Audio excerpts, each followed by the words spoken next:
I remember one particular project in college. It was a huge research paper, worth a significant chunk of my grade. I had months to work on it. Months. And yet, the night before it was due, there I was. Hunched over my laptop, fueled by caffeine and panic, desperately trying to cobble something, anything, together. I told myself I worked best under pressure. That I was a creative procrastinator. Bullshit. The truth was, I was terrified. Terrified of failing. Terrified of not being good enough. Terrified that all my supposed intelligence would be exposed as a shame. And so, I avoided the work. I cleaned my room, I reorganized my sock drawer, I watched hours of cat videos, anything to avoid facing that fear. That was my pattern, a fear avoidance pattern. I thought it was simply bad time management. But I was wrong. Have you ever wondered why we do this? Why do we actively sabotage ourselves, even when we know it's going to make things worse? Why can't we just force ourselves to get started? Is it really just laziness? Well, prepare to have your mind blown. Because, in this video, we're going to explore the scientific reasons behind procrastination. And the science of procrastination reveals something far more complex, and far more hopeful than simple laziness. And most importantly, I'll provide you with practical, evidence-based strategies to overcome it. I'll take you through those steps that I used over the years to overcome this struggle. It's not about being a bad person, it's about how our brains are wired. And understanding that wiring is the first step to rewiring it. Before we dive in, I want to hear from you. What's the one task you've been putting off the longest? And what's the real reason you think you're avoiding it? Share your thoughts in the comments below. So let's jump right in. The science, emotional regulation and the amygdala. Okay, let's get scientific. At its core, procrastination isn't a time management problem, it's an emotional regulation problem. Think of your brain as having two main players in this drama, the amygdala and the prefrontal cortex. The amygdala is the brain's emotional center. It's responsible for triggering our fight-or-flight response when it perceives a threat. Now, that threat doesn't have to be a tiger jumping out of the bushes. It can be the perceived threat of failure, embarrassment, or discomfort associated with a task. The prefrontal cortex, on the other hand, is the rational, planning part of your brain. It knows you should do the work. It understands the long-term benefits. But when the amygdala senses danger, it hijacks the system. Suddenly, logic goes out the window. This is why procrastination often feels so irrational. You know you need to do something, but you just can't seem to make yourself do it.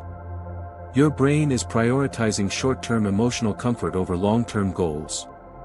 Think of it like this, your amygdala is a toddler throwing a tantrum, and your prefrontal cortex is the exhausted parent trying to reason with it.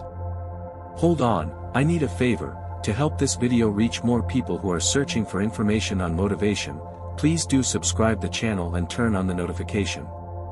Now moving on. Pain points and hidden emotions.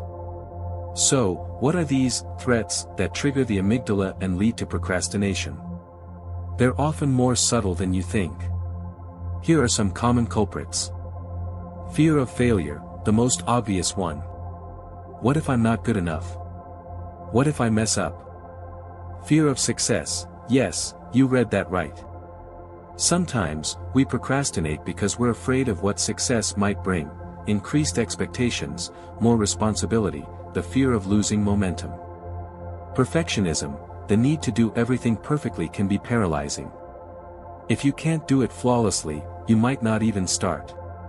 Task aversiveness, let's be honest, some tasks are just plain boring or unpleasant. And our brains are wired to avoid unpleasant experiences. Lack of clarity, if you don't know where to start or what the end goal is, it's easy to get overwhelmed and procrastinate. FAQs. Now, I know what some of you are thinking, but friend, I am just lazy. I enjoy relaxing more than working. And that's a valid feeling. It's important to acknowledge that sometimes, we simply need rest and relaxation. But there's a difference between healthy downtime and procrastination driven by fear and avoidance. Here are some other common questions I get asked about procrastination. Is procrastination a sign of deeper issues like ADHD or anxiety? Answer: it can be a symptom, but it's not necessarily indicative of a disorder. If you're concerned, talk to a mental health professional. Does everyone procrastinate? Answer: yes, to some extent. But chronic procrastination can significantly impact your life and well-being. Can I ever truly cure procrastination? Answer: probably not entirely. But you can learn to manage it and minimize its impact. Strategies for overcoming procrastination. Okay, so we know why we procrastinate. Now, let's talk about what to do about it.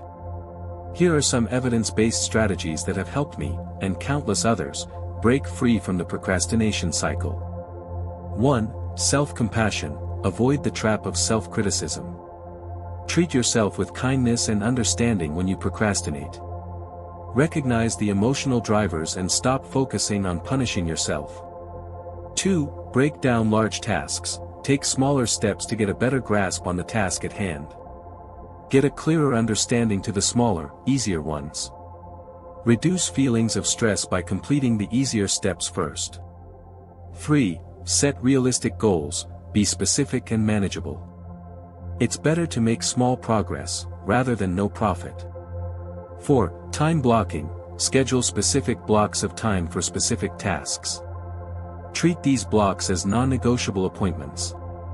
5. The 2-minute rule. If a task takes less than 2 minutes, do it immediately. This helps prevent small tasks from piling up and becoming overwhelming. 6. Eliminate distractions. Turn off notifications, close unnecessary tabs, and find a quiet workspace. 7. Reward yourself. Celebrate small victories. Positive reinforcement can help motivate you to keep going. 8. Process-oriented goals. Setting time-based goals, Pomodoro, for example, or quantity-based goals. This can give you more clarity and less pressure. I know this might sound overwhelming, but start with just 1 or 2 strategies and see what works best for you. Remember, it's a process, not a quick fix. Look, I'm not going to lie to you, I still procrastinate sometimes. I'm not perfect, and neither will you be, but the difference now is that I understand why. And I have tools to manage it. I realized that procrastination wasn't a moral failing. It was a sign that I was feeling overwhelmed, insecure, or afraid. And that understanding changed everything. So, let's recap. Procrastination is an emotional regulation problem, not a time management problem. It's often driven by hidden emotions like fear of failure, perfectionism, and task aversiveness.